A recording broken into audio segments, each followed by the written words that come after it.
আমাৰ এই অপেক্ষাৰ অন্ত পৰিল আমাৰ মাজত আহি উপস্থিত হৈছে আমাৰ অসমৰ মাননীয় মুখ্যমন্ত্ৰী ডক্টৰ হিমন্ত বিশ্ব শৰ্মা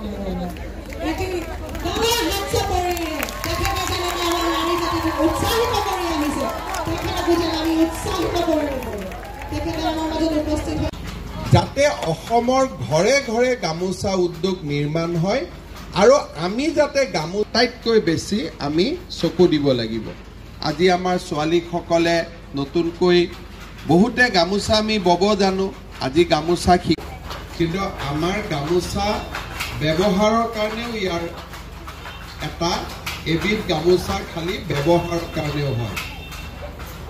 আমাৰ লিড হৈ গৈছিলে, মই যোৱাবাৰো কৈছিলোঁ, পিছত কেতিয়াবা কম, আজি অলপ সময় কম আছে। আৰু এই গামোচাখন আমাৰ বাবে অত্যন্ত আপোন, কিন্তু যোৱা কিছু বছৰত ব্যৱহাৰ হয়। আনকি আমাৰ বিহু কমিটিত আমি যিবিলাক গামোচাৰে অতিথি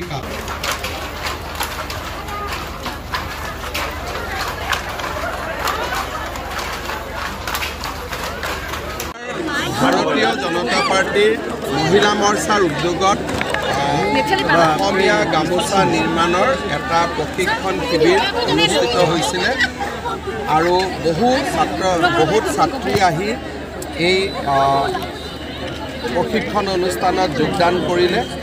এটা মানুহৰ মাজত গামোচাক লৈ সচেতনতাৰ সৃষ্টি হ'ল। অংশগ্ৰহণ কৰি মোৰো খুব ভাল লাগিলে। মহিলা মৰ্চাক ধন্যবাদ। পাৱাৰলুম অসমত একেবাৰে নিষিদ্ধ অলৰেডি। আমি ভাবিছোঁ যে এইবাৰ মানুহৰ ঘৰততো পাৱাৰলুম আছে, কোনোবাই আগত কিনি থোৱা। এইবাৰ বিহুত কোনেও সেইবোৰ ব্যৱহাৰ কৰিব নালাগে।